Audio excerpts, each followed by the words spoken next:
Happy Friday, everyone. It's Matt from Train Sim Society, and welcome back to the channel, or welcome if you're new. So Train Sim World 6 might have had a really strong reveal with some new and exciting content coming. We have tons of new routes, both revealed for the core release and for the future of TSW6. We have tons of new core features like random delays in events, onboard and station announcements, and even train faults. But just like last time, we are talking about the DLC situation, and definitely not in a good way. So in one of my previous videos, I talked about how Epic Games Store players discovered that not all of their DLC would be carrying into TSW6. Of course, as of right now, Steam, Xbox, and PlayStation users are completely fine. All their compatible content will transfer, but Epic players were told only a curated list of popular add-ons and content that layer into the new core routes would be ready at launch. The rest would unfortunately be stuck in TSW5 with no confirmed time frame for when or even if they'd be added to TSW6. And of course, that alone raised huge concerns over fairness and trust, but now things have actually gotten even worse, somehow, some way. The official FAQ post on the Dovetail forums has actually been updated, so a select group of DLC that was originally confirmed as part of the Epic launch lineup will no longer be available on release day. Instead, they'll only be added sometime after launch, and we have no time frame on when that is going to be. So unfortunately, Epic players, it looks like you're going to be getting even less content on launch day than we originally thought, following all of the major cuts from your DLC list. So here's the full list of affected content. It's everything highlighted here in yellow, which previously wasn't. Manchester Airport Commuter, London Overground, Mild Mainline, the DBBR101 Expert, Fife Circle, Maintel Bond, Blackpool Branches, Mittenwald Bond, West Coast Mainline Press into Carlisle, Rapid Transit, Midland Mainline,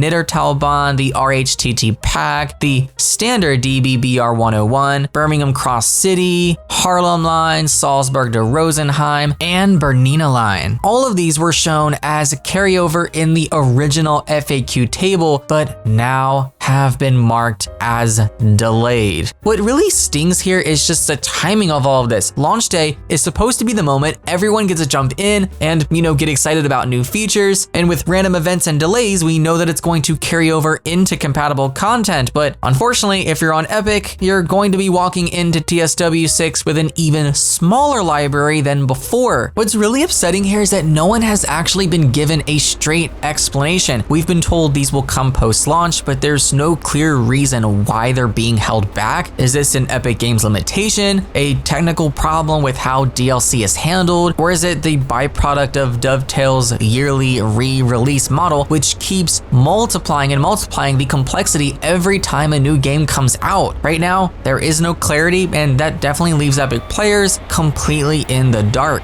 Honestly, I'm not convinced by the idea that Epic has some kind of hard DLC cap, because I know that is part of speculation out there. If that were the case, you'd expect Steam to hit that same barrier, but it hasn't. Players with massive libraries have been able to run well beyond 128 DLC without a problem, so why are newer, more relevant routes delayed while older or even niche content has made the cut? It just doesn't really add up to me, and it really just makes the whole process feel even more arbitrary. And of course, with less DLC coming means less layers on other routes, so it cuts down on potential gameplay even more. And I know I've talked about this previously, but I feel like we need to address the elephant in the room yet once again. This yearly release cycle, every new TSW means rebuilding and redistributing hundreds of DLC packs across multiple storefronts. It's a massive job, and now it's clearly leading to situations where content isn't ready or gets lost in the shuffle depending on where you bought it. It's just realistically not sustainable, and I get why they do it. They're a business, it helps visibility, but it's just going going to continue to put player confidence at risk every single year when it happens, and at the very least, we at least need some transparency. Whether the responsibility falls on Epic, Dovetail, or possibly both, I think that the silence on all of this definitely isn't helping. I feel so bad for Epic players. They have put hundreds and hundreds of dollars into their collections with no idea this sort of thing would happen. They definitely deserve to know why some of their content won't be there on day one or won't be there at all. Even if the answer isn't exactly what they want to hear, I think that at least being upfront would go a long way toward restoring trust or attempting to restore trust, because I doubt that's ever going to come back. How much confidence do you still have in your collection carrying forward? If this happened on your platform of choice, would you keep buying DLC afterwards? I know I sure as heck wouldn't. Or do you think it's time for Dovetail to rethink how these yearly releases are handled altogether, because it really is getting ridiculous? That's going to be it from me. Hopefully I have no more updates that somehow make this situation worse, and I hope this doesn't ever affect other platforms, but honestly, Epic players never saw this coming, so who knows? Thank you all so much for watching. As usual, have a great weekend and happy rail simming.